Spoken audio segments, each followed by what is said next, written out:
So the next question to consider is what sort of evidence exists about user innovation in diabetes? So we know why people are doing it, we know why it's growing quickly, some of the driving forces, but is it effective, is it safe? We need to understand these things. They're healthcare innovations, healthcare inventions after all. So they're designed to improve health. They've skirted around regulatory agencies by being DIY. It's still important though that we try to understand how they operate and what the impacts are. So it's been beyond the reading that was set last week on CGM in the cloud, there's been a couple of follow-up studies in publications which are quite interesting. So White and colleagues reported on a large-scale survey looking at the motivations of users of CGM in the cloud Facebook group. So this is the user support platform for Night Scout is the CGM in the cloud Facebook group. They found that 80% plus used CGM in the cloud to learn more about Night Scout, but also other diabetes technologies. So it wasn't just purely about Night Scout. And that's not surprising. This is where people will go to learn, with questions, why is my Night Scout account not doing this or that? How do I fix this problem? Excuse me, that's my diabetes tip. So that's not surprising. And they had, for their Facebook group, because it grew so big so quickly, they actually innovated very quickly and set up support programs so that there were specific volunteers with technical expertise, and they'd be working in shifts in order to be able to respond to people's queries. So you can sort of imagine this team of 10, 20, 30 people who are specializing and sort of like providing the expertise, and then other people are coming on to get the answers. But the interesting thing is it wasn't really about this one way pushing of information. Is that 34 to 50% actually reported providing technical, informational and emotional support to other users. So it wasn't just about how do I work Night Scout. It was more holistic than that, and it was more interactive than that. And users, even those with relatively low levels of technical expertise, actually saw themselves as active parts of the community. This was then pursued in more detail by Gavrila and colleagues who interviewed members of CGM in the cloud and of various levels of sort of expertise. So it wasn't just the most committed, highly able members taking part in the interviews. And what they found was that members of CGM in the cloud were involved in a range of processes of giving and receiving various types of support in different ways. And so this might, obviously the technical help to work Night Scout's really important, but it's not just about the technical help. Diabetes does have psychosocial dynamics. People have got higher rates of depression, anxiety, and so on. And so that idea of getting peer support, getting emotional support, getting social support is really important. And that what people looked to do was to try and find a way to contribute. You might say, well, I can't answer all the technical questions. I don't know how to answer those, but I can tell other people about how great this tool is. So my job isn't to help people how to use it, but it's to bring new people in. My role isn't to help people how to use it, but I can moderate discussions and make sure that things aren't getting out of hand in terms of becoming acrimonious and so on. So people were trying to find ways to contribute. And the phrase that's used really widely in the diabetes community, and in particular the We Are Not Waiting user innovation community in diabetes, is pay it forward. And there was a movie a few years ago, sort of 2010 or so, where pay it forward was sort of a key idea. The idea isn't that you need to pay back the person who's helped you.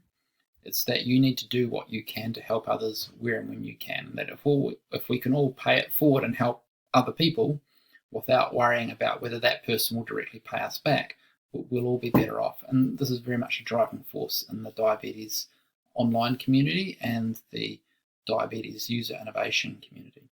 And so here altruism was really a key motivating factor in the operation of peer support.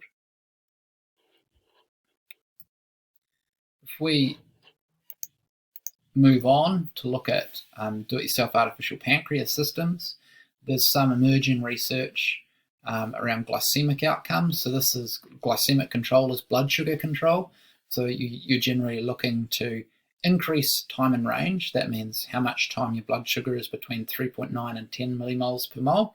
Yours right now, if you're not diabetic, is probably somewhere between 4.2 and 5.5 millimoles per mole. If you've just had a really sugary drink or something, it might be a little bit higher than that. But as someone without type 1 and without type 2, you're likely to spend most of your time sort of between 4.2 and 5.5, maybe somewhere between 5.5 and 6.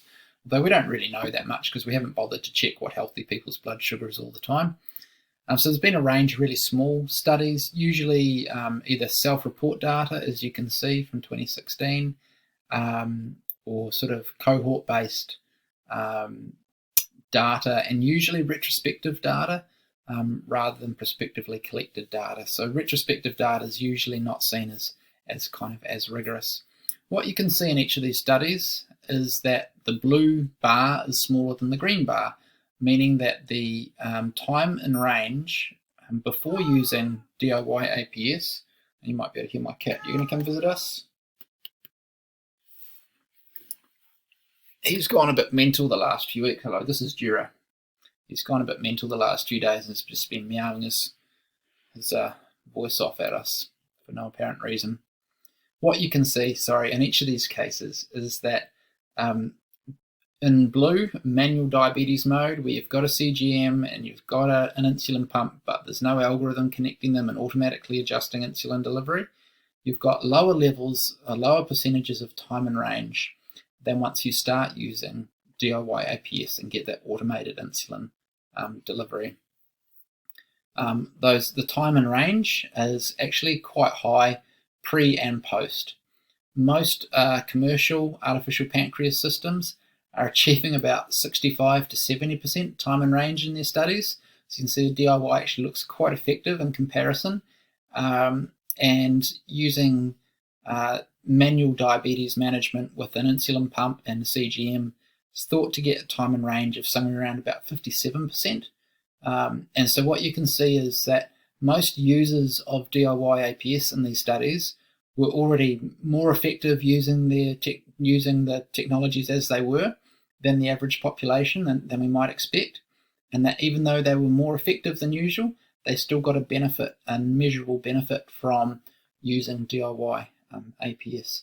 So these studies are typically quite low numbers, sort of 10, 20 people, and self-selected as well.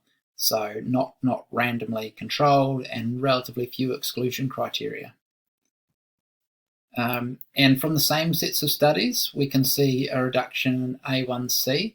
Hemoglobin A1C is historically been the gold standard measurement for average blood glucose levels. It's a measurement of how much glucose is attached to your hemoglobin. And because you replace your red blood cells, your hemoglobin, every 3 months, the amount of glucose attached to your hemoglobin sort of gives you an average blood glucose range for your previous 3 months.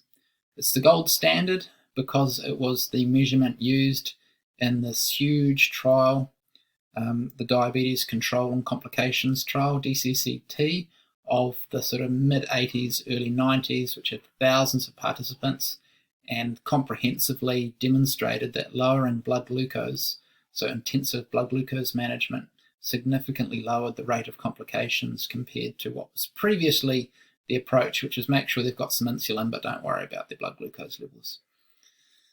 So you can see these decreases in HbA1c across the board. From memory, not all of these are statistically significant, but you can see that they all do decrease their A1C from one to the next.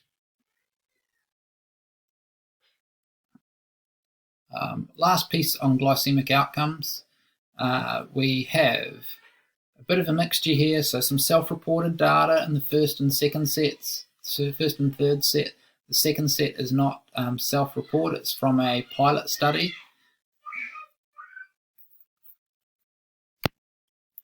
Okay, well, the joys of working from home. Not only do we have to deal with pets, we also get to deal with screaming kids. My wife and I are both trying to work from home, so we do sort of like half a day each. Currently on my half a day at work, but well, never mind. Let's get on with it, Hamish. So the first and the third studies are sort of self-selected into the study, and retrospective data in the third study in particular, it's self-reported data, which is not really the highest quality, although there's no particular reason to distrust it. We can see decreases in HbA1c, significant increases in time and range, particularly this third study's quite a lot of data there, 209 caregivers providing data on their children's glycemic outcomes, and that switch in time and range from 64.5% to over 80.5% is a really big jump in time and range, much more significant than what we've often seen with commercial systems. Petrozukova, the second study, is a pilot study, so small numbers, but it is a controlled study. So there was a control group who weren't using DIY APS, and then the intervention group who were using DIY APS. They had a 3-day winter ski camp, so pretty cool time for the children participating in this. And that first study, Melma, has got 80 participants, 53 years worth of data, 19,495 days. So quite a big data set being analysed there, and again showing some good improvements in estimated A1C, improvements in time and range, reduction in time below range, so time with low blood sugar, and of course reduction in time above range. And so there's some really good outcomes coming there. As I've sort of hinted at a couple of times, the commercial systems that have been in development for a number of years, one's been out since 2018, another one has been released in the last 6 months, really only available in the US. Another one's actually just been released in Europe in the last 4 weeks, believe it or not. And typically what they're showing is a time and range of around about 70%, and some modest reductions in A1C. So at the moment, these studies, which aren't super high quality, there's limitations to all of them, they're showing that they, with self-selected users, are highly effective, at least as effective, if not more, than the commercial equivalents, which are only just coming to market. Remember, the DIY APS has been around since 2015.